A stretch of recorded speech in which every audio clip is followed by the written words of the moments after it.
કૃષ્ણ જન્મભૂમિ માટે સર્વેની મંજૂરી મળી। અલ્હાબાદ હાઈકોર્ટે હિન્દુ પક્ષની અરજી મંજૂર રાખી છે। અલ્હાબાદ હાઈકોર્ટે કમિશનર નીમવામાં આવશે, જ્યારે અલ્હાબાદ હાઈકોર્ટે સર્વેની મંજૂરી આપી દીધી છે। શાહી ઈદગાહ મસ્જિદ વિવાદ મામલો કે જેમાં હવે મંજૂરી મળી ગઈ છે। અલ્હાબાદ હાઈકોર્ટે સર્વેની મંજૂરી આપી છે।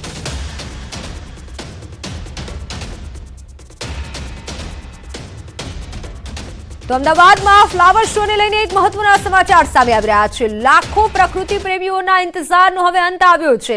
30 ડિસેમ્બર આસપાસ અમદાવાદનો ફ્લાવર શો શરૂ થશે। મુખ્યમંત્રીના હસ્તે શુભારંભ કરવામાં આવશે। સંભવતઃ 30 ડિસેમ્બરથી 15 જાન્યુઆરી સુધી આ ફ્લાવર શો ચાલશે।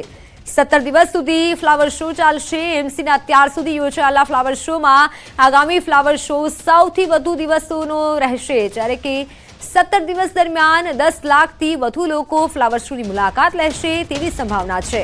આગામી ફ્લાવર શોમાં એમસી દ્વારા વિશ્વની સૌથી લાંબી ફ્લાવર વોલ બનાવવામાં આવી હતી, જેવું આયોજન કરવામાં આવ્યું છે। 400 મીટર લંબાઈની ફ્લાવર વોલ બનાવવા માટે એમસીએ તૈયારી શરૂ કરી છે। સૌથી લાંબી 180 મીટરની ફ્લાવર વોલનો રેકોર્ડ હાલ ચીનના નામે નોંધાયેલો છે। ઓનલાઈન પર સંવાદદાતા પ્રણવ પટેલ જોડાઈ ચૂક્યા છે। જી પ્રણવ, હાલ ફ્લાવર શો ને લઈને શું વધુ અપડેટ મળી રહી છે?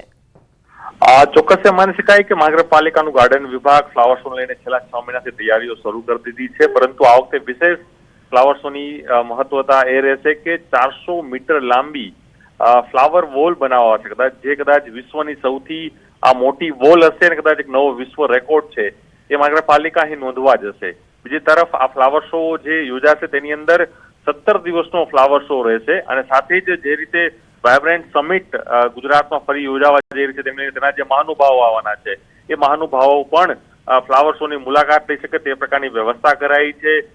17 દિવસ ફ્લાવર શો ચાલશે અને 10 લાખથી પણ વધુ લોકો વિઝિટ લે તે પ્રકારનું આયોજન મહાનગરપાલિકાની ટીમ દ્વારા કરવામાં આવ્યું છે। એટલે માની શકાય કે જે ફ્લાવર શોની અંદર જે ફ્લાવર યુઝ થશે એ પણ જે અન્ય કન્ટ્રીમાંથી અમેરિકા, કેનેડા, ઓસ્ટ્રેલિયાથી પણ આ ફ્લાવર છે તે મંગાવવામાં આવશે।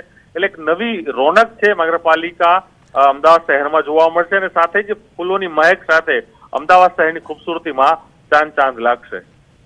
બિલકુલ પ્રણવ, આભાર સમગ્ર માહિતી બદલ।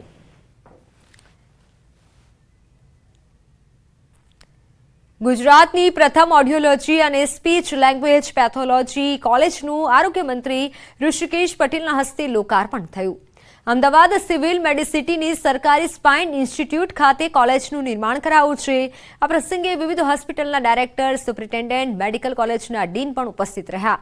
અંદાજિત ₹3 કરોડના ખર્ચે તૈયાર થયેલ આ કોલેજ સાંભળી ન શકતા બાળકો માટે વરદાન સાબિત થશે। બાલ્યાવસ્થાના વાણી અને ભાષાના ડિસઓર્ડર્સ, ડેવલપમેન્ટ લેંગ્વેજ, અવાજના રોગ, જ્યારે કે તોતડાપણા જેવી સમસ્યાના નિદાન અને સારવારમાં કારગર સાબિત થશે।